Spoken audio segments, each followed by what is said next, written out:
तुम्हाला जर खरंच यूट्यूबमध्ये सक्सेस व्हायचं असेल तर तुम्ही वेळ होऊन काम केलं पाहिजे. आणि आपलं जे दिनचर्या आपलं रोजचं जे काम आहे ते काम करून देखील आपण यूट्यूबवर काम करू शकता. आता माझा मूळ व्यवसाय हा इलेक्ट्रॉनिक्सचा आहे. म्हणजे माझं काम मोबाईल रिपेअर करणं, LED टीव्ही वगैरे रिपेअर करणं आहे. आणि यामधून फावला वेळ भेटला समजा 2 ते 4 व्हिडिओ मी रोज अपलोड करत असतो. काही वेळेस 6 ते 8 व्हिडिओ देखील अपलोड करत असतो. आता प्रत्येकाचं सांगणं आलं कमीत कमी रोजचे 2-3 व्हिडिओ पडले पाहिजेत. परंतु मोह आवरत नाही. लाईक भेटण्याच्या नादामध्ये, व्ह्यू भेटण्याच्या नादामध्ये आपण 5 ते 6 व्हिडिओ बनवतो. काही अडचण नाही, तुम्ही 4 व्हिडिओ बनवा, 6 व्हिडिओ बनवा. परंतु व्हिडिओ बनवत असताना आपला टायमिंग खूप रॉंग असतो. रोज तुम्ही जे अल्गोरिदम बघता, त्या आपल्या वाय टी स्टुडिओमध्ये अल्गोरिदम दाखवत असतात. त्या अल्गोरिदममध्ये बघून आपला व्हिडिओ, आपला कंटेंट कोण बघतंय आणि वय किती, त्या माणसाचं वय किती हे पूर्ण दाखवत असतात. शक्यतो आपला व्हिडिओ हा 18 ते 24 या वयोगटामध्ये चालला पाहिजे. त्या हिशोबाने आपण यूट्यूबवर व्हिडिओ बनवले पाहिजे. म्हणजे थोडक्यात कसं, समजा आपण 18 ते 24 किंवा 25 वयोगटामध्ये सर्व कॉलेजचे मुलं असतात.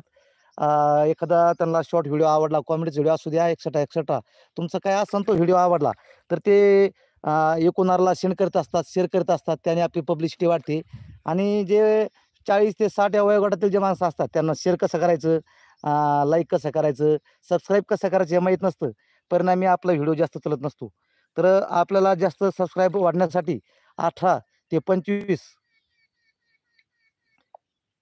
18 ते 25 या वयोगटामध्ये आपलं काम करायचं असतं. आपण पुन्हा लाईव्ह येत आहोत. आपण ज्यावेळेस व्हिडिओ बनवतो त्यामध्ये भरपूर सेटिंग्स असतात.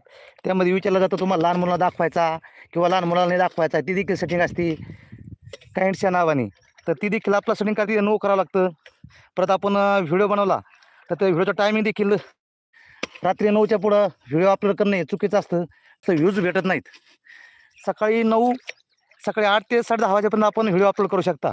आणि संध्याकाळी 6च्या पुढं ते 9 वाजेपर्यंत, 8:30 वाजेपर्यंत येतले आपण व्हिडिओ अपलोड करू शकता.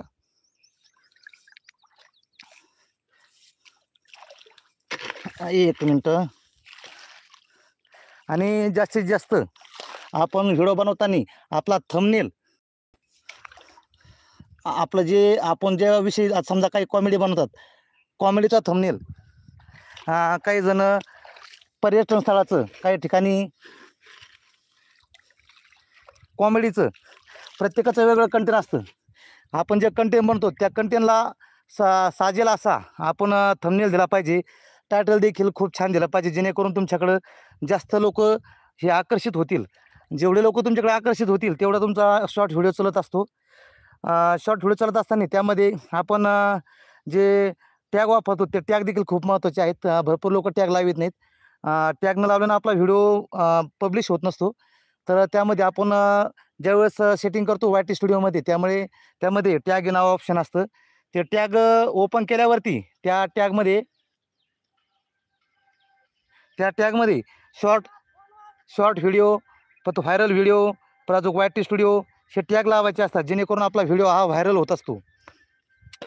आता मी काम करताना सुरुवातीला फक्त देवाचे व्हिडिओ बनवत होतो. आमच्या गावामध्ये दत्त महाराजांचं मोठं देवस्थान आहे. त्या देवस्थानची आरती वगैरे लाईव्ह करत होतो. परंतु ते काम फक्त गुरुवारी आणि अमावस्या पौर्णिमेला राहायचं. आणि यूट्यूबचं काम असं आहे, तुम्हाला यूट्यूबवरती रोज काम करावं लागतं. रोज काम करायला तुमचे कमीत कमी 2-3 व्हिडिओ रोज अपलोड झाले पाहिजे. म्हणजे तुम्ही ॲक्टिव्ह आहात हे समजलं पाहिजे. आपण जर हा व्हिडिओ लाईव्ह बघत असाल तर कृपया कमेंट बॉक्समध्ये लिहायला विसरू नका, जेणेकरून आपला व्हिडिओ कोण बघतंय हे मला इथं समजू शकेल. आणि जर बोलताना काही चुकत असेल, कारण नवीन आहे, काही चुकत असेल तर मोठ्या मनाने माफ करत चला. आपले 4,000 5,400 5,400 साडेचारशे जवळजवळ सबस्क्रायबर पूर्ण झालेले आहेत. आणि वॉच टाईम देखील बराचसा म्हणजे 2,500 पूर्ण झालेला आहे. आता फक्त 1,500 वॉच टाईम आपला पूर्ण करायचा राहिला आहे. म्हणजे आपलं हे चॅनल हे मॉनिटाईज होणार आहे. आणि मी ते 3 महिन्यात पूर्ण करणार आहे. खूप सोपं आहे. काम भरपूर करावं लागतं. भरली का बरे? वापा भरला काय? बरं. रोज काम करत चला. कमीत कमी तुमचे 2 ते 4 व्हिडिओ रोजचे अपलोड झाले पाहिजेत, जेणेकरून